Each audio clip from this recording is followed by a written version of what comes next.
말씀입니다. 구약성경 571쪽에 있는 말씀입니다.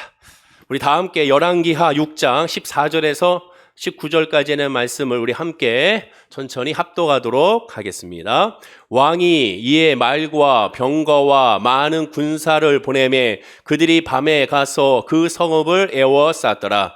하나님의 사람의 사환이 일찍 일어나서 나가 보니 군사와 말과 병거가 성읍을 에워쌌는지라. 그의 사환이 엘리사에게 말하되 아하 내 주여 우리가 어찌하리이까 하니 대답하되 두려워하지 말라. 우리와 함께한 자가 그들과 함께한 자보다 많으니라 하고 기도하여 이르되 여호와여 원하건대 그의 눈을 열어서 보게 하옵소서 하니 여호와께서 그 청년의 눈을 여심해 그가 보니 불말과 불병거가 산에 가득하여 엘리사를 둘렀더라. 아람 사람이 엘리사에게 내려오매 엘리사가 여호와께 기도하여 이르되 원하건대 저 무리의 눈을 어둡게 하옵소서 하며 엘리사의 말대로 그들의 눈을 어둡게 하신지라. 엘리사가 그들에게 이르되 이는 그 길이 아니요 이는 그 성읍도 아니니 나를 따라오라. 내가 너희를 인도하여 너희가 찾는 사람에게로 나아가리라 하고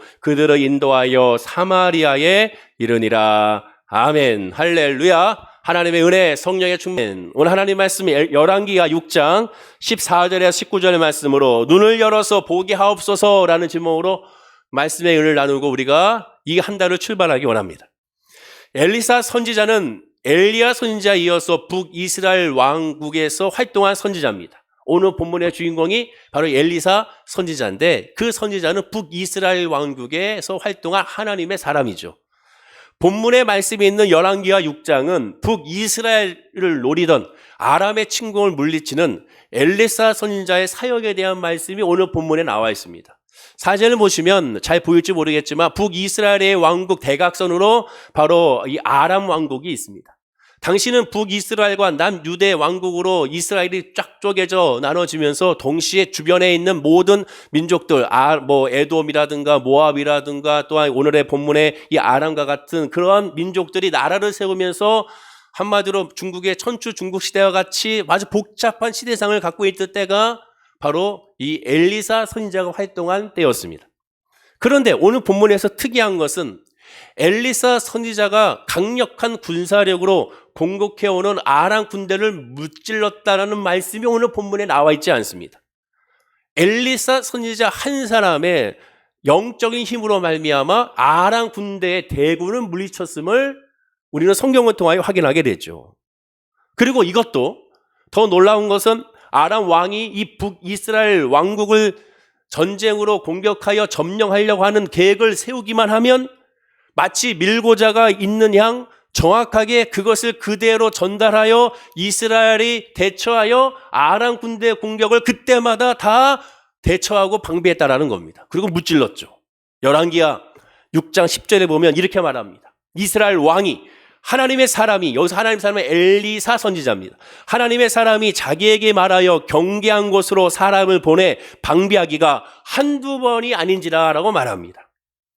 엘리사 선지자가 어떻게 알았는지 아람 왕의 공격하는 모든 전략과 전술과 시기를 정확히 알고 그때마다 미리 방비하여 그들을 물리쳤습니다. 한두 번이 아니고 여러 번이라는 것이죠. 자, 그러면 아람 왕의 입장에서 살펴보게 되면 답답하죠. 전쟁의 계획은 정말 1급 비밀이기 때문에 아무나 공유할 수가 없죠. 전쟁을 치르는 전략과 전술은 아무나 공유하면서 나누지 않습니다. 최측근 가운데 측근들에게 이것을 공유하면서 의논하면서 날짜를 정하고 전략을 정하고 전술을 정하면서 공격하게 될 것입니다. 신분 몇 사람과 분명히 나눌 테인데 근데 이것이 새어 나간 것이죠. 번번이 실패합니다.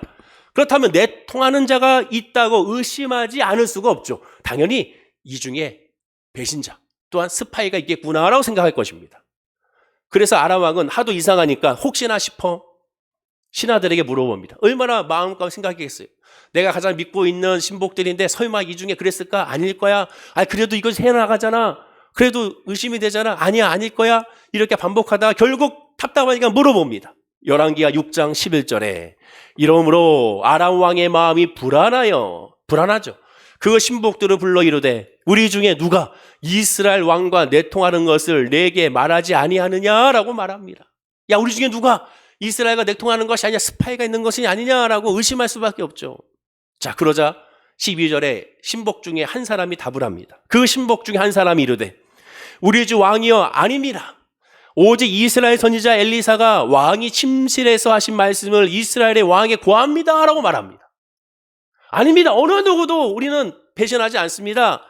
이 모든 것을 알린 사람은 엘리사 선지자입니다. 그 엘리사 선지자는 왕의 침실에서 하고 있는 은밀한 내용을 다 알고 이스라엘의 왕에게 고하여 모든 전략과 전술을 그들이 다 알고 방비했다는 것을 이 신하가 왕에게 지금 말하고 있습니다.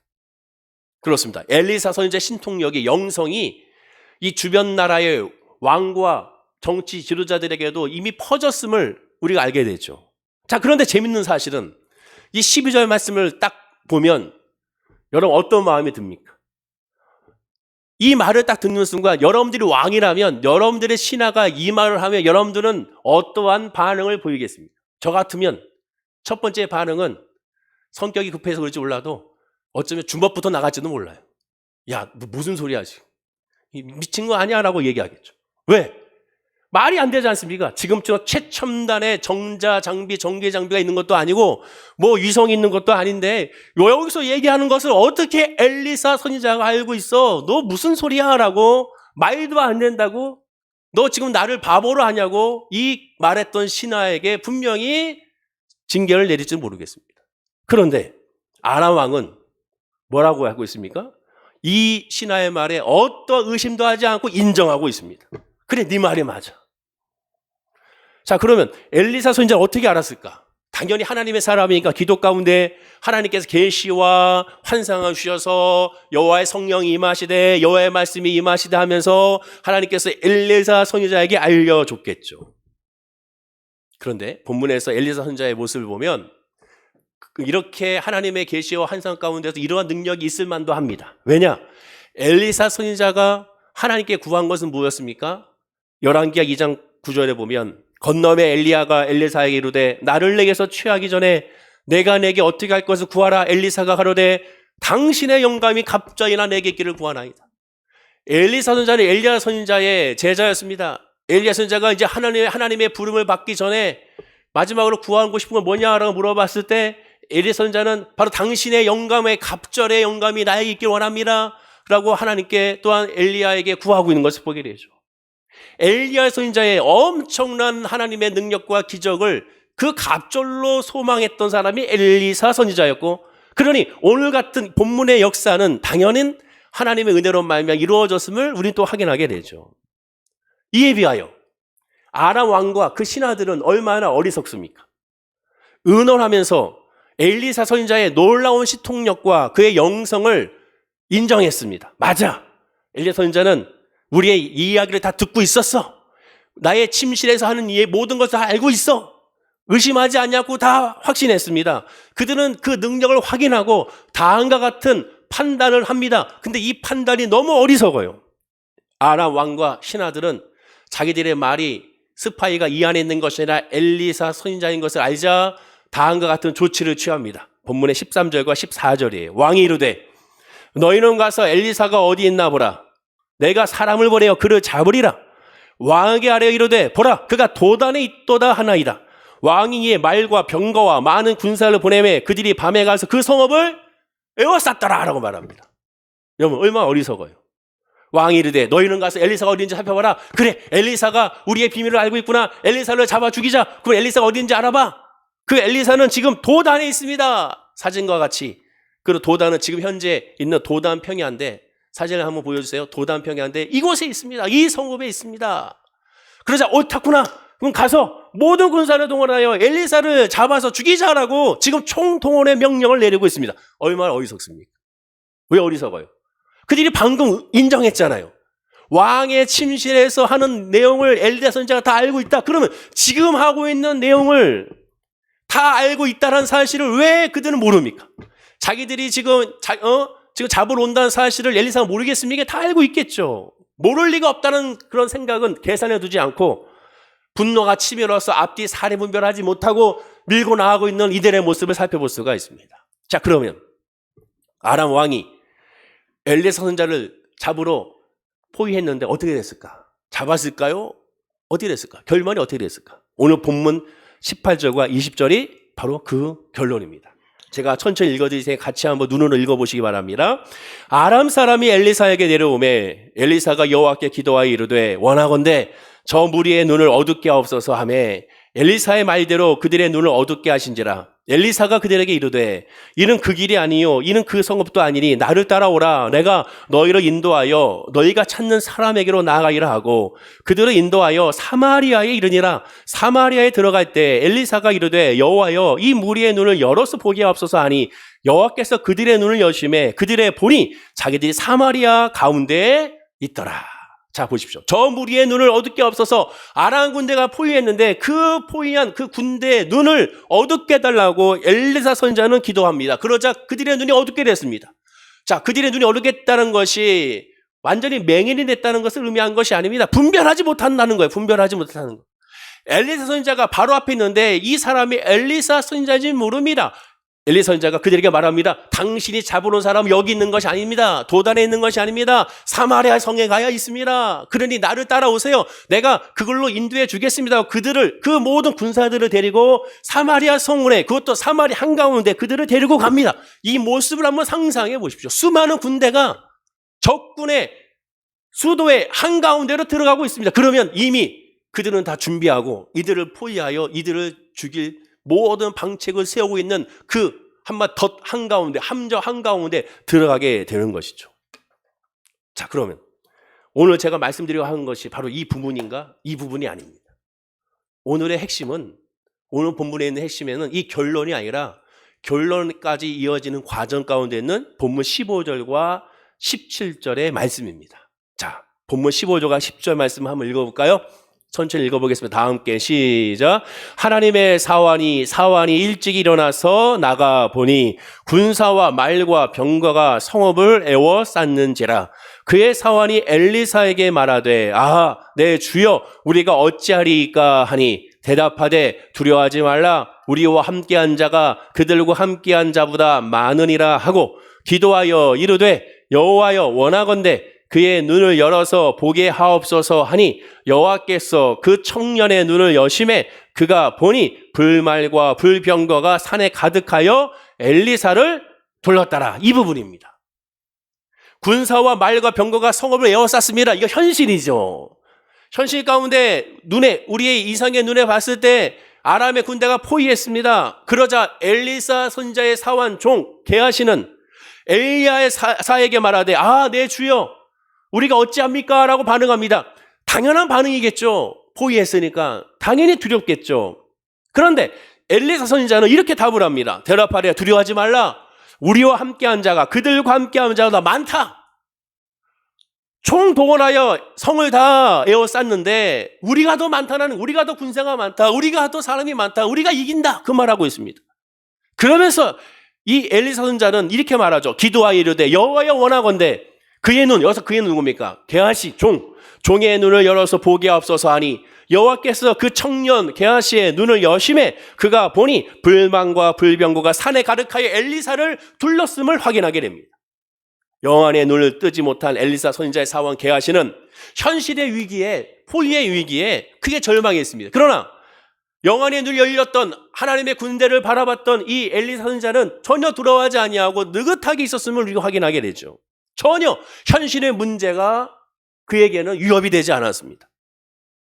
엘리사 선지자는 영안의 눈이 열리지 않은 사환 게하시를 위하여 그래서 기도했습니다. 기도하여 이르되 여호와여 원하건대 그의 눈을 열어서 보게 하옵소서. 무엇을? 불만과 불병거가 우리를 보호하고 있다는 사실을. 아마도 사진과 같이 아마 이렇게 불만과 불병거가 그들을 보호하고 있음을 아마 보았을 것입니다. 자, 그래서 오늘 말씀을 통해 우리는 이렇게 적용할 수가 있습니다. 첫 번째는 믿음의 눈만 뜬다면 하나님의 보호를 상징하는 불말과 불병거를 우리는 볼 수 있다. 그러니 믿음의 눈을 떠야 한다. 여러분 힘듭니까? 지칩니까? 그러면 기도하십시오. 불말과 불병거가 여러분을 보호하고 있음을 여러분을 구하십시오라고 우리가 적용할 수가 있습니다. 두 번째, 믿음의 눈을 가진 사람은 하나님의 전적으로 의지함으로 말미암아 세상의 유혹과 고난 가운데도 의연하고 최원할 수가 있음을 알고 하나님을 의지해야 한다라고 우리가 적용할 수가 있습니다. 한마디로 얘기하면 지금 믿음의 눈을 가진 사람은 영원히 눌려서 불말과 불병거를 볼 수 있는 사람이라면 어떠한 상황에서도 절망하지 아니하고 희망으로 바꿀 수가 있으며 어떠한 상황에서 무너지지 아니하고 승리할 수 있음을 확신하여 늘 마음 가운데 기쁨과 감사로 하나님을 의지할 수 있다라고 우리가 적용하게 됩니다. 그래서 우리는 오늘 본문을 통하여 고난과 위기의 상황에서 가장 먼저 필요한 것은 하나님께서 보내주신 불만과 불병거를 볼 수 있는 믿음의 눈을 달라고 구하는 것이다 라고 적용할 수가 있죠. 그런데 문제는 크게 두 가지가 있습니다. 첫째는 불만과 불병거를 구한다는 거예요. 오늘 본문을 통하여 그래 우리의 눈을 열어서 불발과 불병거를 바라보라 했으니 나도 지금의 이 환난과 이 질병과 이 문제에 나도 기도하여 하나님 게하시에게 받던 불만과 불병거를 나에게도 보여주십시오라고 기도한다는 겁니다. 제가 말씀드린 것처럼 불만과 불병거는 지금 이때 한 번이에요. 홍해가 한 번 갈라진 것처럼 여리고의 물이 한 번 마른 것처럼 여리고성이 한 번 무너진 것처럼 여리고성이 무너진 것처럼 아이성이 무너지지 않았습니다. 무슨 얘기입니까? 하나님은 그 상황에 맞게 그 사람의 믿음에 맞게 하나님이 역사하시는 것이지 불만과 불병거를 정말 나에게 보여달라고 기도해서는 그런 방향으로 흘러가면 안 된다는 거예요. 그래서 하나님 나에게 불만과 불병거 내가 계시 환상으로 하나님 내가 불만과 불병거를 받습니다. 목사님 내가 불만을 받습니다. 내가 꿈에 불만과 불병거를 받습니다. 거기서 위로를 삼으면 안 된다니까요. 그 방향으로 흘러가면 안 됩니다. 두 번째, 영안의 눈이 열려야 한다고 하니까 우리의 이성을 무시하는 믿음, 우리의 지성을 무시하고 즉 상황 개화샤 같이 눈으로 보고 판단하는 이 머리를 생각하지 말고 자 눈으로 보는 저 병사들을 보지 마십시오. 저 군인들을 보지 마십시오. 그걸 다 이제는 무시하고 엘리사 선지자 같이 오직 영안의 눈으로만 바라보십시오. 이렇게 적용하면 그것도 문제가 되는 거예요. 이 두 가지가 잘못된 신앙으로 흘러갈 수 있는 지름길이 됩니다. 눈을 열어 보기 위해서는 하나님께서 원하시는 믿음은 이성의 믿음이 아니라 영성의 믿음이 있어야 한다는 거예요. 물론 맞는 것 같아요. 그러나 가장 중요한 걸 놓쳤습니다. 믿음이란 머리가 동원되지 않고 우리의 이성과 지성과 감성이 동원되지 않으면 하나님에 대한 믿음으로 흘러갈 수가 없다는 사실을 알아야죠. 하나님이 우리를 창조하실 때 우리는 영성으로만 창조한 존재가 아니에요. 하나님 우리에게 지혜를 주셨고 우리 육신을 주셨고 이성을 주셨고 감성을 주셨습니다. 다 그 모든 것들을 동원하여 하나님을 알게끔 하셨다는 사실을 놓쳐서는 안 됩니다. 로마서 10장 10절에 사람이 마음으로 믿어 의에 이르고 입으로 시인하여 구원에 이른다라고 말합니다. 마음으로 믿어 의에 이른다. 의에 이르는 건 뭐예요? 죄사함이에요. 무조건 입으로만 시인한다고 해서 구원에 이르는 것이 아닙니다. 난 예수를 믿습니다. 자, 예수를 믿는가? 입으로 시인해서 이 사람은 이제 구원받았습니다. 아니에요. 입으로 시인하기 전에 뭐가 있어야 됩니까? 마음으로 믿어 의에 이뤄야 되는 거예요. 죄사함이, 의는 건 죄사함입니다. 그래서 공동번역은 이렇게 말하는 거예요. 그 마음으로 믿어서 하나님과 올바른 관계에 놓이게 되고 입으로 고백하여 구원을 얻게 되는 겁니다 라고 말하는 거죠. 죄사함이 없는, 회개가 없는 그러한 구원은 있을 수가 없습니다. 이 말씀 바로 위에 로마서 10장 2절에 내가 증언하노니 그들이 하나님께 열심은 있으나, 이게 중요해요. 하나님께 열심은 있으나 올바른 지식을 따른 것이 아닌다라고 말합니다. 올바른 지식. 하나님을 향한 믿음의 지식이 있어야 되는데 그 지식은 하나님 우리의 영성으로만 주어진 거지. 이성과 감성을 통한 영성이라는 것. 즉 기독교 신앙은 기억하십시오. 세 가지의 믿음이 있어야 됩니다. 첫째는 영성의 믿음, 두 번째는 감성의 믿음, 세 번째는 이성의 믿음이 다 있어야 돼요. 이걸 기억하십시오. 이성의 믿음만 있는 사람은 또한 감성의 믿음만 있는 사람은 절대 영성으로 흘러갈 수가 없습니다. 그러나 영성의 믿음은 감성과 이성을 포용하는 거예요. 다 포용하는 거예요. 그래서 제가 늘 말하는 것처럼 믿는 사람일수록 하나님을 의지하고 하나님을 바라보면서 현실을 무시하는 것이 아니라 현실을 더 인정합니다. 더 철저하게 현실을 바라보는 거예요. 더 객관적으로 바라보는 존재. 왜? 하나님의 믿음이 있으니까. 주변에 지금 둘러섰습니다. 군사에 둘러섰어요. 그것을 무시하는 것이 아니에요. 야, 하나님을 바라보는 자, 뭐 그걸 바라봐. 아니에요. 그걸 철저하게 인정해야 되는 거예요. 인정한 상태에서 우리의 영성이 쌓여져 올라가는 겁니다. 즉, 현실을 바탕으로 현 시대의 영성에서 하나님에 대한 영성으로서 포용이 되는 거예요. 영성의 믿음은 감성의 믿음과 이성의 믿음을 그에서 포용합니다. 반대로 감성과 이성의 믿음은 영성을 포용할 수가 없어요. 또한 이성과 감성의 믿음은 체험적인 신앙을 바탕으로 합니다. 체험적인 신앙 오직 성령 아니면 안 되는 거예요. 자, 예를 들어 볼게요. 우리가 성경을 묵상합니다. 자, 성경을 읽어요. 야, 여러분 성경 읽으십시오 합니다. 그럼 먼저 성경을 읽으려면 어떻게 됩니까? 기도만 하면 됩니까? 안 돼요. 뭐 해야 됩니까? 글을 알아야지. 글을 알아야죠. 가나다라를 알아야죠. 그럼 가나다를 알기 위해서 어떻게 됩니까? 이성이 바탕이 돼야 됩니다. 공부를 해야 되는 것이죠. 아무리 내가 영성으로 충만하고 내가 성령으로 충만한다 하더라도 나는 공부 안 해도 됩니다. 나는 성령으로 충만하니까 이까짓 거 하나님께 기도 하나님께 다 알려주십니다. 그러니 나는 시험 안 봐도 돼요. 나 영어 공부 안 해도 돼요. 나는 하나님께 기도하면 영어가 줄줄줄 나옵니다. 그런 사람 조심하셔야 됩니다. 하나님은 우리에게 이성을 주신 이유는 최선을 다하라는 거예요. 공부해야죠. 글을 읽으려면 공부를 해야 되죠. 그래서 글을 알아야 됩니다. 자, 그 글을 안다면 자, 이 글 하나하나 오늘 본문에 좀 뭐 유리가 요단으로 가서 이 말씀 안다면 이 말씀 읽으면서 이 문자 그리고 문장 그리고 문단 그리고 문맥 이것을 어떻게 됩니까? 파악해야죠. 이성과 지성과 그리고 그 파악한 것을 감성으로 연결돼요. 그래서 이것을 통하여 하나님 알기 위해 하나님의 영이 임해야 되는 겁니다. 이것이 다 동시에 다발적으로 역사가 나타나야 되는 거예요. 어느 하나도 무시해서는 안 되는 겁니다. 야, 예수 믿는 사람은 이런 거 다 무시해야 돼. 아니에요. 믿음이 있을수록 더 하나님이 주시는 이성과 지성과 감성을 더 10분 활용하는 사람이 돼야 됩니다. 왜? 그것은 우리에게 헛되게 주신 것이 아니기 때문에. 따라서 성도는 하나님이 하시는 일을 이해할 수 있는 범위까지 최대한 자기 이성을 동원하여 따지고 분석해야 됩니다. 무조건 믿고 보는 것이 아니에요. 그래서 제가 그랬죠. 성경 보면서 질문이 있어야 된다. 하나님 이것이 무슨 말씀입니까? 질문이 있어야 된다. 주변 사람들 가운데 내가 당신이 예수를 증명하면 내가 예수를 믿겠다라고 질문하는 사람이 있습니다. 목사님, 하나님이 계심을 목사님이 증명해 주면 내가 믿겠습니다. 그건 제가 얘기하죠. 그건 내가 할 수 있는 것이 아니라 당신이 할 수 있는 것이 아니다. 어찌 인간이 하나님의 존재를 증명할 수 있는가? 인간의 얄팍한 지식과 지성으로 어떻게 하나님의 존재를 과학으로 인정할 수 있는가? 불가능하다. 하나님을 알려주기 위해서 하나님께서 알려주셔야 우리가 알 수 있는 것이다. 그러면 질문 자체의 방향이 잘못됐다. 그 질문을 나한테 하는 것이 아니라 누구한테는 하나님께 해라. 내가 하나님이란 것을 나한테 알려주신다면 내가 믿겠나이다. 나한테 질문하지 말고 교회 나와 예배 드리며 하나님께 질문해라. 그러면 하나님께서 알려주실 것이다. 왜? 영성의 믿음은 인간이 노력으로 받을 수 없기 때문에 그렇습니다. 근데 그렇게 그 자체가 내가 하나님이라는 걸 알고자 합니다. 그러면 하나님이 나한테 하나님이라는 걸 알려주면 내가 믿겠습니다라고 고백하면 그 자체가 뭐가 됩니까? 그게 기도가 되는 거예요. 자기는 아닌 것 같지만. 하나님은 그런 사람을 원다? 찾는다고 그랬습니다. 오늘 기억하셔야 돼요. 무시하서는 안 됩니다. 만약에 이성과 감성이 배제된 이성과 감성을 빼고 영성만 강조하면 어떻게 됩니까? 자칫 잘못하면 미신과 맹신과 광신자가 됩니다. 현실과는 상관없는 사람이에요. 그냥 교회만 사는 거예요. 집에는 설거지도 안 하고 집안일도 하지 않고 직장 생활 하지 않고 그냥 교회에서만 사는 거예요. 아주 잘못된 것이죠. 반대로 영성은 없고 이성과 감성만 있으면 어떻게 됩니까? 하나님을 알되 아까 얘기했죠. 하나님을 알고 있지만 자기 중심을 흘러가요. 하나님이 없으니까 나 중심이야.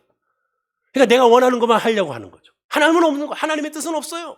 그러니까 내가 원하는 것만 합니다. 그래서 하나님이 없는 자기 중심의 우상 숭배가 되는 거예요. 어저께 그걸 알고 있을 때 허경영 잠깐 나왔던데 그렇게 되어버리는 겁니다. 그냥 미신자가 되는 거예요. 미친 사람이 되는 거죠. 신앙의 발전 과정은 바로 그렇게 흘러가는 거예요. 믿음은 또한 머릿속에만 남겨둘 수 없고 가슴에만 남을 수 없습니다. 믿음 안에 있으면 자연스럽게 흘러나오게 되는 거예요. 그래서 되어진다고.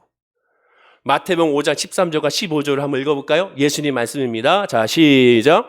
너희는 세상의 소금이니 소금이 만일 그 맛을 잃으면 무엇으로 짜게 하리요? 후에는 아무 쓸데없어 다만 밖에 버려져 사람에게 밟힐 뿐이니라.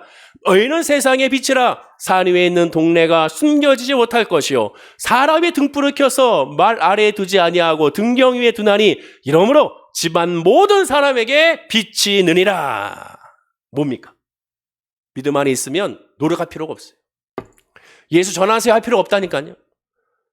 소금이기 때문에 그냥 짠맛이 나요. 빛이기 때문에 그냥 동네가 숨지지 않게 그냥 비춰지는 거예요. 그냥 향기가 난다고 그랬지 않습니까? 내가 하나님의 은혜 안에, 내가 하나님 말씀 안에 이성과 지성과 감성과 영성 안에 있으면 그냥 되어지는 거예요. 아, 나는 굳이 예수 전하고 싶지 않은데 나도 모르게 예수가 전해지는 거예요. 굳이 예수라는 말을 하지 않아도 내 모습을 통하여, 내 말을 통하여, 내 행동을 통하여, 내 눈빛을 통하여 너 교회 다니지. 이 말이 나온다니까요, 주변 사람들에게. 그게 바로 복음의 놀라운 특징입니다. 요한복음 3장에 보면 니고데모가 밤중에 구원의 길을 묻고자 예수님께 찾아와요. 요한복음 3장 2절에 보면 그가 밤에 예수께 와서 이르되 랍비여 우리가 당신은 하나님께로부터 오신 선생인 줄 아나이다. 알긴 잘 알아. 그죠? 이성으로 판단했으니까. 자기 지성적으로 하나님을 아니까 율법을 잘 아는 율법학자요. 당시 국회의원이요. 최고의 학자니까 성경을 잘 알잖아요. 꿰뚫고 있어요. 율법을 꿰뚫고 있고 모세오경 꿰뚫고 있으니까 알긴 알아요. 하나님이 함께하지 아니하시면 당신이 행하실 이 표적을 아무도 할 수 없습니다. 자기 이성적으로 판단한 거예요. 판단해 보니까 이런 기적을 행하시는 사람은 사람이 아니라 하나님의 사람일 거야. 판단한 겁니다. 이성적인 믿음이 작동한 거예요. 지성적인 믿음이 작동한 거예요. 감성적으로 내 마음 가운데 흔들리는 거예요. 그래서 지금 어떻게 했습니까? 밤중에 몰래 예수님께 와서 물어보는 거예요. 3절에 예수께서 대답하여 가라사대 진실로 진실로 내게 이르노니 사람이 거듭나지 않으면 하나님 나라를 볼 수 없다. 예수님 말씀을 야 너에게 이성적으로 믿음이 있구나. 하나님을 아는구나. 또한 지성적으로 알고 감성적으로 알고 있구나. 판단해서 나에게 왔구나. 근데 너에게 뭐가 없다? 영성의 믿음이 없다. 거듭나야 돼. 그렇지 않으면 하나님 나라를 볼 수 없어. 그러니까 영성의 믿음이 없으니까 4절에 뭐라고 얘기합니까? 니고데모 가로되 사람이 늙으면 어떻게 날 수 있습니까? 두 번째 모태에 들어갈 수 있습니까? 이성적으로 판단하니까 지성적으로만 판단하니까 이해가 안 되죠. 그러니까 질문하죠. 어떻게 이 나이에 이 어른이 돼서 다시 어머니의 자궁에 들어갔다 나올 수 있습니까? 라고 어리석은 답변을 하는 거예요. 분명히 니고데모는 분별했어요. 그래서 주님께 온 거예요. 여기까지 잘했어. 그 여기까지 왔으면 예수님 말씀을 듣고 이제 그 영성의 믿음을 소유해달라고 하나님께 구해야죠. 나한테 믿음 없는 것을 예수님 만난 사람이 뭐랍니까? 나에게 믿음 없는 것을 용서하옵소서. 나에게 믿음을 주십시오라고 구하잖아요. 그렇게 구했어야 했습니다. 잘 모르고 있자.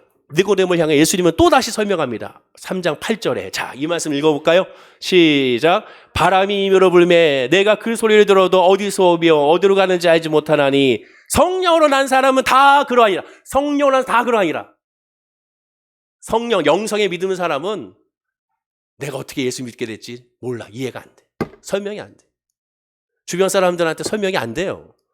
야, 너 어떻게 예수 믿고 이렇게 은혜가 되고 이렇게 넘치고 이렇게 하나님 앞에 엎드리게 되고 이렇게 하고 있어? 어떻게 이 주일날 섬기고 봉사하고 있고 다른 사람 좀 쉬면 좋겠는데 왜 이렇게 아침부터 일찍 나와가지고 이렇게 하고 있는 거야? 설명이 안 됩니다. 아무리 설명이 이해 못해요. 왜? 바람이 어디서부터 오르는지 모르는 것처럼 성령이 한다는 사람들이 성령의 역사는 이렇게 됩니다. 기독교의 구원은 스스로 노력해서 취하는 것이 아닙니다. 하나님의 초역사적인 간섭으로 말미암아 이루어진 은혜라고 말하는 거예요.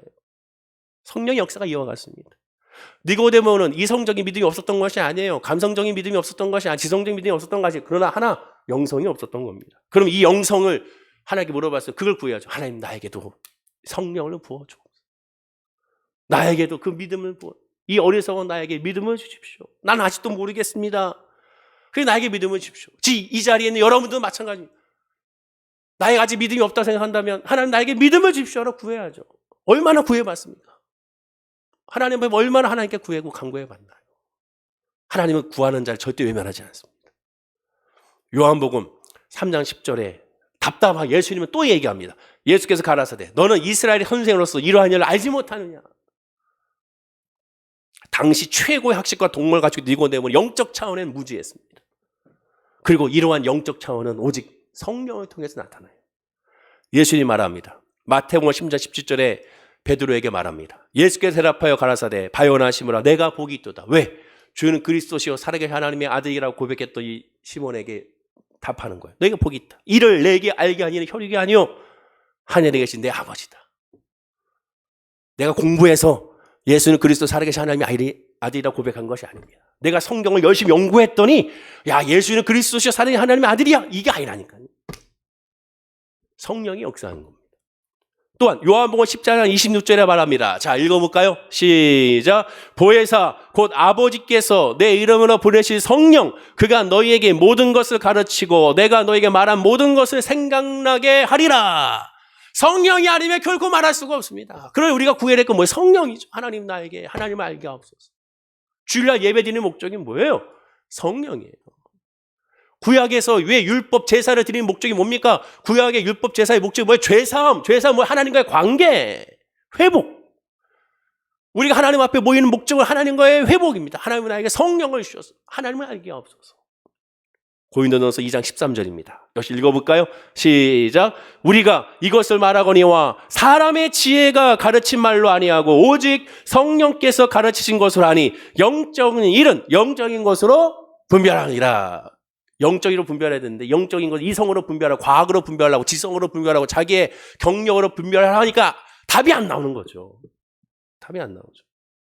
반대로 답을 할 수가 없어요. 안타깝게 뭐 합니까? 기도할 수밖에 없지. 예수님이 빌라도 총독 앞에 서 있습니다. 아무 말 안 해요. 왜? 인간의 언어로 할 말이 없어요. 왜? 인간의 언어로 답이 안 나오니까. 그냥 내가 빨리 죽어야. 저 십자가에서 죽어야. 그리고 부활해야. 그래야 답이 나오니까. 설명할 필요가 없는 거예요. 그냥 조용히 그냥 십자가에 달려 돌아가시는 거예요. 성령의 인도하심을 받기 위해서는 그 무엇이 필요하겠습니까? 말씀과 기도, 예배밖에 없습니다. 여러분. 말씀과 기도밖에 없어요. 하나님의 말씀으로 말미암아 하나님의 말씀으로 하나님을 알게 되고 그것을 기도로 성령으로 깨닫게 구해야 됩니다. 이 방법밖에 없어요. 예배자가 되는 방법밖에 없어요. 그리고 우리가 창조된 목적은 하나님을 예배하기, 나를 예배하기 위하여 나를 찬송하기에 지은 바 되었다고 말씀하는 것처럼 하나님을 예배할 때 우리는 하나님을 알 수가 있습니다. 자, 이러한 배경에서 오늘 본문을 봐야 됩니다. 아까 주목하는 그 말씀의 본문을 봐야 됩니다. 엘리사 사원 게하시도 하나님의 역사를 알고 있어요. 하나님 모르는 것이 아니에요. 니고데모와 똑같아.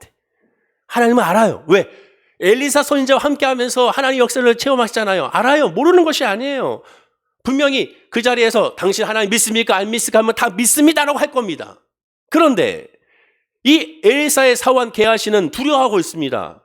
보십시오. 그의 사원이 엘리사에게 말하되 내 주여 우리가 어찌하리까 두려워하고 있습니다. 그럼 이와 같은 때 두려워하고 있는 이를 향하여 눈을 열어 보게 해달라는 이 기도의 의미는 하나님의 도우심을 구하는 기도일까요? 잘 생각하셔야 됩니다. 지금 엘리사 선지자가 게하시를 위한 기도가 하나님 이 게하시가 두려워하고 있습니다. 하나님 도와주십시오. 이 게하시를 도와주십시오. 그래서 게하시가 이 두려워하고 있는 것을 하나님 도와주십시오라는 도움의 기도입니까? 아니에요. 하나님의 도우심은 기도할 때 도와주십니까? 우리가 힘들고 지칠 때 기도하니까 하나님 도와주시나요? 하나님께서 가만히 계시다가 내가 기도하니까 내가 예배드리니까 내가 헌금 드리니까 그때 비로소 도와주시는 것이 하나님입니까? 아닙니다. 방향을 잘 보셔야 돼요. 오늘 본문을 보세요. 엘리사 선지자가 기도했더니 기도를 마치니까 없었던 불말과 불병거가 짠하고 나타난 게 아니에요.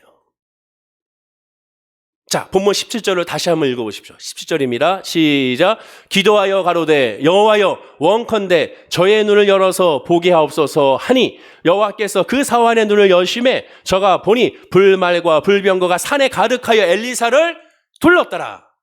엘리사 선지자는 이미 보았어요. 알았어요. 불만과 불병거가 나와 함께하고 있다는 사실을 알아요. 근데 같이 있는 이 게하시는 보지 못하고 있어요. 그래서 그가 기도한 것은 눈을 열어서 그것을 보게 해달라는 겁니다. 없었던 불만과 불병거를 게하시에게 보내달라는 것이 아니에요. 지금 함께 하시는 여호와 하나님의 임재를 눈을 열어서 알게 해달라는 겁니다. 왜입니까? 그가 눈이 닫혀있기 때문에. 그래서 선지자는 저의 눈을 열어서 보게 하옵소서. 반면에 보면 18절에 보면 아람 사람이 엘리사에게 내려오매 엘리사가 여호와께 기도하여 이르되 원하는데 저 무리의 눈을 어둡게 하옵소서라 해서 그들의 눈이 어두워졌습니다. 사원 게하시에게는 눈을 열어 보기 앞서 이게 영안의 눈을 열는 거, 영적인 눈을 열려서 하나님을 만나게 해달라는 것이고, 아람 군대에 대해서 저희의 무리의 눈을 어둡게 해달라는 것은 육신의 눈이 그냥 눈이 안 보이게 해달라는 겁니다. 이성의 눈이 닫혀버리는 거죠.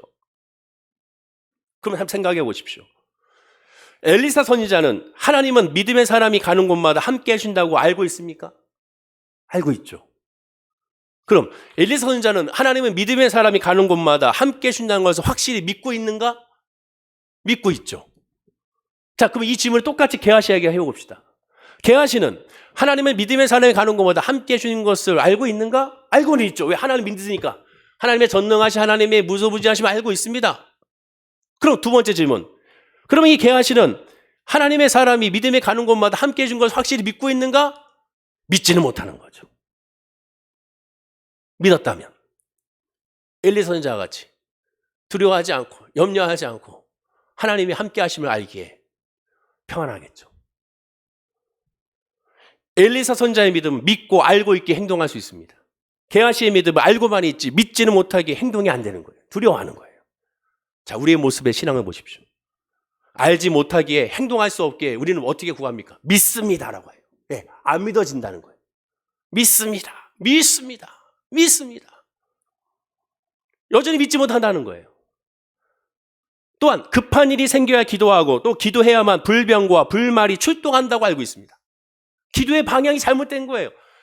우리가 기도할 때 문제가 생기니까 하나님 도와주세요라고 기도합니다. 하나님의 도움은 119가 아니에요, 여러분. 119의 출동이 아니에요. 방향이 잘못됐다니까요. 하나님이 원하시는 방향과 우리가 방향이 너무 잘못됐어요. 자, 하나님의 도우심을 구하는 기도가 119 구급대 출동과 같은 기도가 되면 어떻게 됩니까? 빨리 출동하는 데 집중하죠. 빨리 도와주세요. 빨리 해결해 주세요. 빨리 역사해 주세요. 여기에 집중합니다. 이렇게 하나님의 출동을 어떻게든 재촉하고 또 빨리빨리 오게 하는데 더 다급하게 기도하는 것에 초점을 맞춰요. 그러다 보니까 기도의 목적의 응답을 빨리 해결하는 곳으로 흘러가게 되는 겁니다.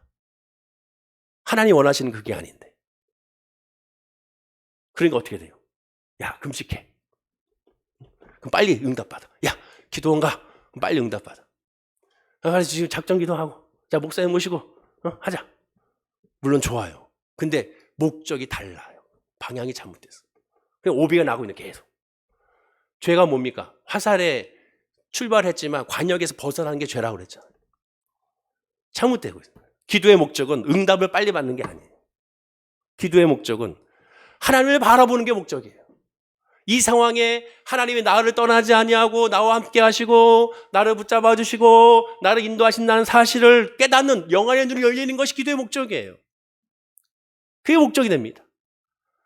하나님이 성도의 기도가 없으면 하나님을 시작하지 않는 것은 분명히 맞습니다. 그러나 평소에 꾸준히 기도하는 성도는 어떠한 일이 다가와도 흔들리지 않아요. 왜? 하나님이 나와 함께 하심을 알기에. 다윗이 고백했잖아요. 사막의 음침한 골짜기를 다니지라 해를 두려워하지 않을 것은 주께서 나와 뭐한다? 함께 하심이라 알리니까. 하나님 함께 하시는 아니까 하나님 빨리 도와주세요. 빨리 도와주세요가 아니라 함께 하시면 아니까 사막의 음침한 골짜기를 두려워하지 않는 거예요. 엘리사 선지자는 지금 사막의 우여싸움을 당했지만 두려워하지 않는 거예요. 왜? 하나님 나와 함께 하시니까. 젖는 자가 나와 함께 있는데 무슨 소리야. 이 말이 되는 겁니다. 게하시는 그걸 알지 못한 거예요. 이 차이가 어마어마한 신앙의 차이로 흘러갑니다. 기도의 방향이 잘못되면 성장 자체가, 믿음의 성장 자체가 완전히 틀어지는 거예요. 지난주에 말씀과 같이 믿음의 사람이 가는 곳마다 항상 하나님 먼저 가 계시고 늘 예비하여 인도해 주시고 에베네스 하나님, 일의 하나님이라고 그랬잖아요. 그걸 믿는 거예요. 하나님이 여호수아에게 하신 말씀 보십시오. 신명기 31장 8절에 하나님은 여호수아에 이렇게 말합니다. 자, 읽어볼까요? 시작. 여호와 그가 내 앞에서 가시며 너와 함께 하사 너를 떠나지 아니하시며 버리지 아니하시니니 너는 두려워하지 말라 놀라지 말라라고 말합니다. 이 말씀이 얼마나 은혜되는지 잘 묵상해 보십시오. 하나님이 여호와께서 그가 내 앞에 가시고 너와 함께 하사 너를 떠나지 않고 버리지 않는다고 했습니다.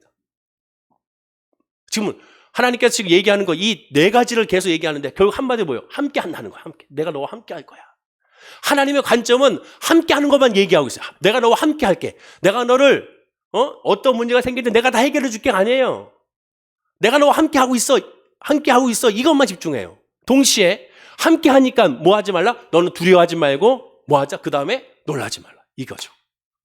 하나님과 함께한 사람은 첫째는 두려워할 필요가 없고 두 번째는 놀랄 필요가 없어요. 왜? 하나님의 역사가 어마어마한 크고 비밀한 역사가 앞으로 펼쳐질 것이니까 놀랄 필요 없다는 거예요. 놀랄 일이 생길 테니까 놀라지 말라는 거예요. 게하시를 보세요. 하나님과 함께하고 있으니까 처음에 두려웠지만 그 다음에 놀라잖아요. 와, 불만과 불병거가 이렇게 있었네. 근데 그거는 엘리사 선지자 입장에서는 믿음의 사람, 영안이 눈이 열린 성령 충만한 사람은 놀랄 일이 아니라니까요. 우리의 기도의 방향이 하나님께로 향해야 됩니다. 여호수아 1장 9절에 하나님이 또 여호수아에게 또 말합니다.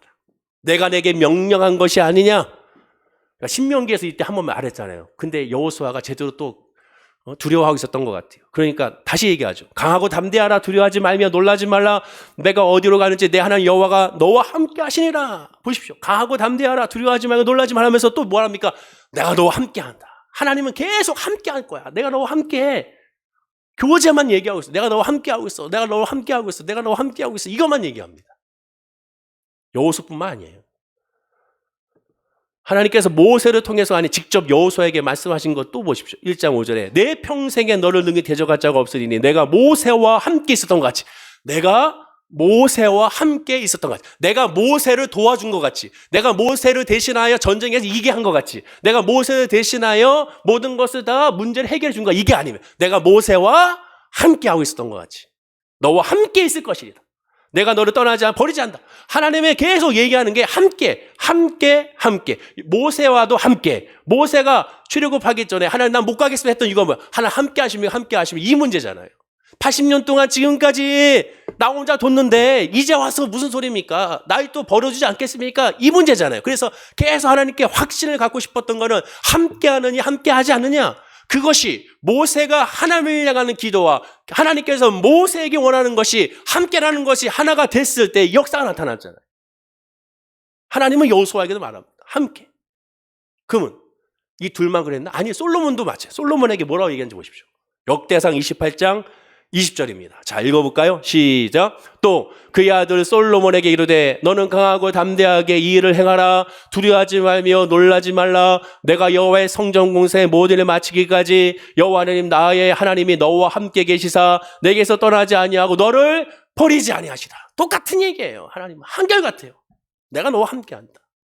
모세와 함께 하신 하나님 여호수아에게 함께 하시고 또한 솔로몬에 함께 하신다. 여러분, 아담과 하와가 범죄하고 나서의 그 형벌이 뭡니까? 단순하게 뭐 땀 흘려야 곡식 얻는답니까? 아니에요. 진짜는 뭐예요? 에덴 동산의 추방이잖아요. 에덴 동산의 추방의 핵심 뭐예요? 하나님과 함께 하지 못한다는 거잖아요. 그런데 하나님은 그럼에도 불구하고 함께 해주시겠다는 거잖아요.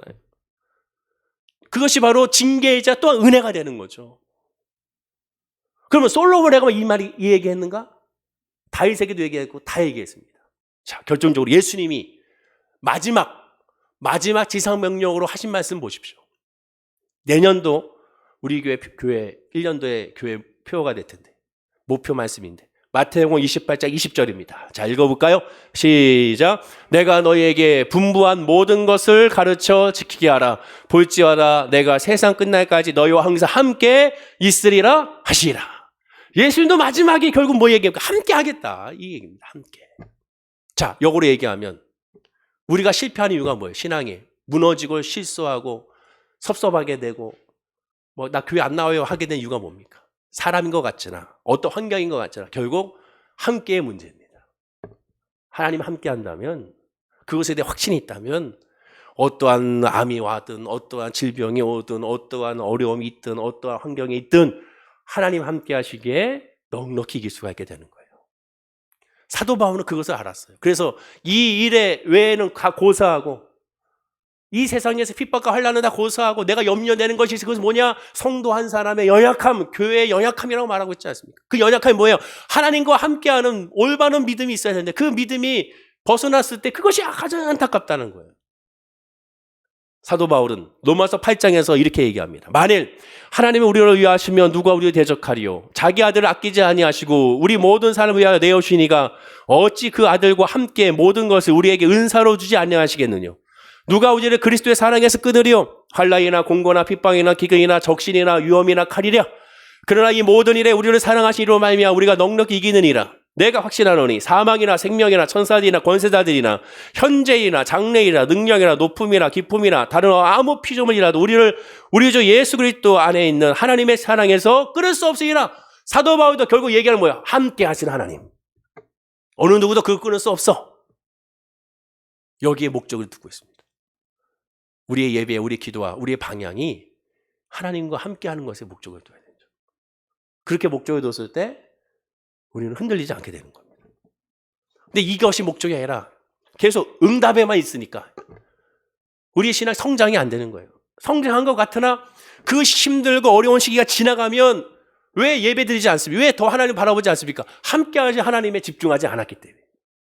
제가 얘기해요. 힘드니까 여호와 하나님, 아프니까 예수 그리스도, 괴로우니까 예수 그리스도, 하나님 앞에 더 엎드릴 수밖에 없다 라고 말씀드렸습니다. 왜? 함께하신 하나님을 알기에. 주님을 떠날 수가 없는 것이죠.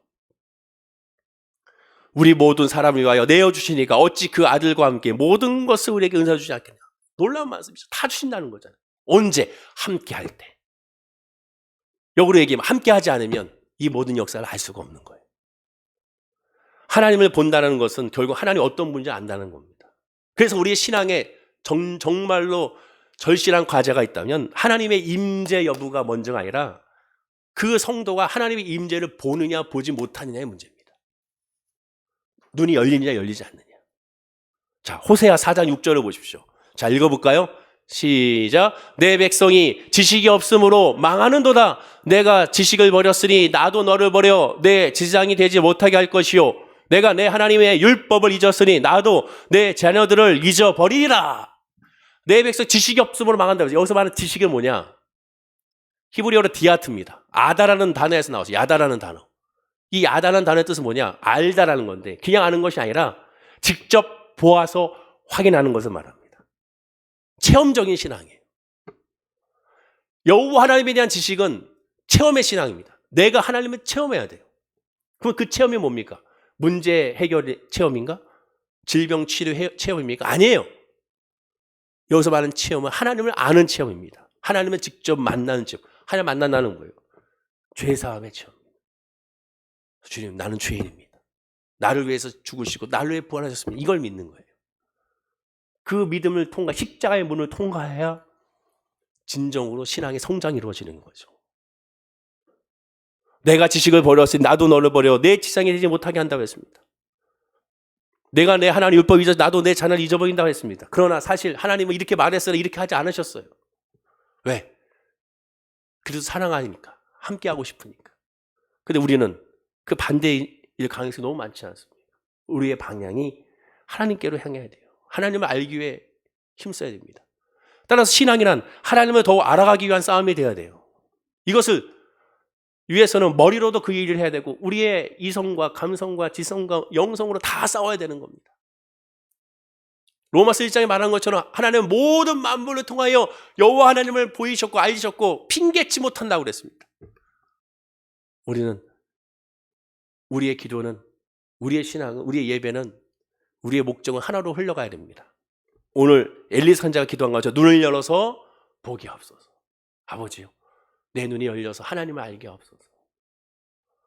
지금 힘들고 어려우니까 이 문제 해결해 주세요. 이게 먼저가 아니라 힘들고 어려우니까 내 눈을 열어서 하나님이 나와 함께 하심을 알게 하옵소서. 이 질병에 함께 하심을 알게 하시고 이 문제에 함께 하심을 알게 하시고 이 어려움에 함께 하심을 알게 하시고 내 가정에 함께 하심을 알게 하시고 우리 교회에 함께 하심을 알게 하시고 이 나라 이 민족이 하나님 함께 하심을 알게 하여 주시고. 세상 사람들 말합니다. 누가 대통령이 되면 망한다. 저 사람이 되면 망한다. 모두 후보들 다 망한대요. 그럼 우리나라는 망할 수밖에 없죠. 누가 되든 그러면. 세상 사람들 얘기죠. 예수 믿는 사람 거기에 동조해서는 안 됩니다. 누가 되든 하나님이 계시기에 망하지 않는다. 하나님이 계시기에 내 가정은 망하지 않는다. 하나님이 계시기에 내 자녀는 망하지 않는다. 그 믿음의 고백이 바로 우리 예배에 되는 저와 여러분의 고백이 되어야 될 줄로 믿습니다. 그 우리가 해야 될 건 뭐예요? 눈을 열어서 보게 하옵소서. 그러면 여호와께서, 자 마지막으로 읽어볼까요? 여호와께서 시작. 여호와께서 그 청년의 눈을 여심해 그가 보니 불말과 불병과가 산에 가득하여 엘리사를 둘렀더라. 이런 은혜의 역사가 저와 여러분이 임하게 될 줄로 믿습니다. 그러면 기쁨으로 하루를 출발할 수 있고, 기쁨으로 이 한 주를 출발하고, 기쁨으로 이 한 달을 출발하고 2000년도를 마무리할 수가 있는 거죠. 걱정하지 마시고 하나님을 바라봅시다. 물론 저도 잘 안 돼요. 왜? 인간이니까. 그러니까 눈을 열어 하나님을 바라봐야죠. 안 되니까 또 하나님을 의지해야죠. 하나님 안 됩니다. 하나님 나에게 믿음을 주십시오. 눈을 열어 보여주시옵소서. 한번 이것도 이게 무슨 난리입니까? 하나님 알려주십시오. 그럼 하나님께서 그렇게 구하는 자에게 반드시 은혜를 주셔서 믿음으로 말미암아 승리케 하게 될 줄로 믿습니다. 기도하겠습니다. 아버지 하나님 감사합니다. 우리 사랑하는 성도님들이 그 있는 자리에서 눈을 열어 여호와 하나님을 바라보기를 원합니다. 그들의 마음 눈이 열리게 하여 주옵소서. 영혼의 눈이 열리게 하여 주옵소서. 성령으로 예수를 나의 구주 잡고 변화되는 역사가 우리 모든 성도님들이 있게 하여 주시고, 무엇보다 이 모든 구함이 우리 성도님들의 믿음 가운데, 마음 가운데 샘물소도 넘쳐 흘러서 자발적으로 하나님을 의지하고 하나님을 알고자 하는 그런 마음이 우리 성도님들에게 임하게 하여 주셔서 바로 그때 하나님의 영이 임함으로 말미암아 변화되는 역사, 거듭남의 역사가 예배드리는 모든 우리 성도님들에게 있게 하여 주옵소서. 그 믿음으로 이 한 달을 마무리하기 원하며 다가오는 해를 바라보길 원합니다.